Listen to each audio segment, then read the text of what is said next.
Buenas noches, profesor. Mi nombre es Katherine Lurkin del aula S28A, sede San Miguel, de la carrera de negocios. Esta noche les voy a hablar acerca de la balanza de pagos.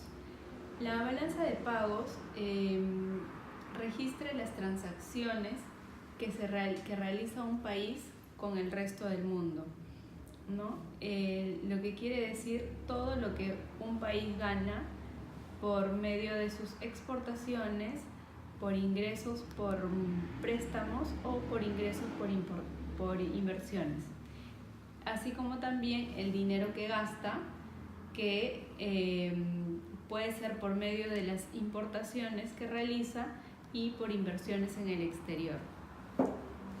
Todo lo que ingresa se suma y todo lo que gasta pasaría en negativo para poder determinar el saldo de la balanza de pagos. La balanza de pagos tiene la siguiente estructura, ¿no? En primer lugar se encuentra la balanza de cuenta corriente, las cuentas financieras y el financiamiento excepcional. Lo que es la balanza de cuenta corriente registra la diferencia entre las importaciones menos las exportaciones de bienes y servicios, así como también los flujos netos por renta de factores y los flujos de capital. Mediante la balanza de cuenta corriente nosotros podemos determinar qué tan competitivo es un país, porque quiere decir que si su saldo es positivo es porque tiene mayor cantidad de exportaciones, y eso quiere decir que los productos o los bienes que produce son atractivos para el resto del mundo, mientras que si sus importaciones son mayores quiere decir que su producción no es del todo atractiva, ¿no? Ahora les voy a explicar los componentes de la balanza de cuenta corriente, que son la balanza comercial, la balanza de servicios, la balanza de renta de factores y la balanza de transacciones corrientes. La balanza comercial es la que registra todas las transacciones de los bienes entre un país y el resto del mundo, ¿no? Esto se mide justamente mediante las importaciones y exportaciones de bienes, mientras que la balanza de servicios, como su nombre lo indica, registra las transacciones de los servicios o comercio de intangibles, como puede ser el transporte, los seguros, los reaseguros, los viajes, entre otros. Y la balanza de la renta de factores, por otro lado, es el ingreso y pagos de capital de trabajo, o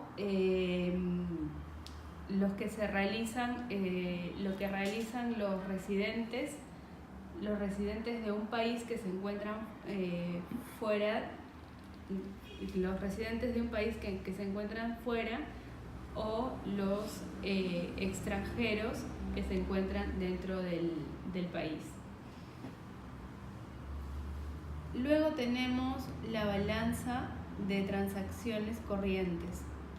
En este caso, la balanza de transacciones corrientes son las que registran las donaciones, ya sea de bienes o donaciones de dinero, así como también las remesas que realizan los peruanos que trabajan en el extranjero y que envían remesas a sus familiares dentro del Perú. Ahora les voy a explicar acerca de la cuenta financiera. La cuenta financiera está dividida en sector privado, en sector público y los capitales a corto plazo. Ya. Lo que es el sector privado es el flujo de capitales justamente del sector privado, ¿no? Son los activos que representan las inversiones. Los activos representan las inversiones que se hacen fuera del país, y los pasivos serían las inversiones de extranjeros que hacen dentro del país. Y por otro lado tenemos lo que es el sector público. En este caso, en el sector público se registran las amortizaciones de la deuda pública, así como también las inversiones por bonos, acciones, ¿no? Y en organizaciones internacionales a largo plazo. Y por último tenemos los capitales a corto plazo. Dentro de los capitales a corto plazo se encuentran todos los activos y pasivos que se realizan a corto plazo, quiere decir en menos de un año. Y finalmente tenemos los financiamientos excepcionales, que registran las transacciones correspondientes al sector público que no son financieras. El resultado de la balanza de pagos se determina mediante la suma de la balanza de cuenta corriente, la balanza de cuenta financiera, los financiamientos excepcionales, los ajustes de los errores y omisiones, y esto nos da como resultado el saldo de la balanza de pagos. Si el saldo de la balanza de pagos es mayor que cero o positivo, quiere decir que hay un superávit, y eso quiere decir que hay un ingreso de divisas al país, ¿no? Mientras que si el resultado es menor que cero, quiere decir que hay déficit, y por ende hay una disminución de las divisas. Y si el resultado de la balanza es igual a cero, podemos decir que la balanza se encuentra en equilibrio.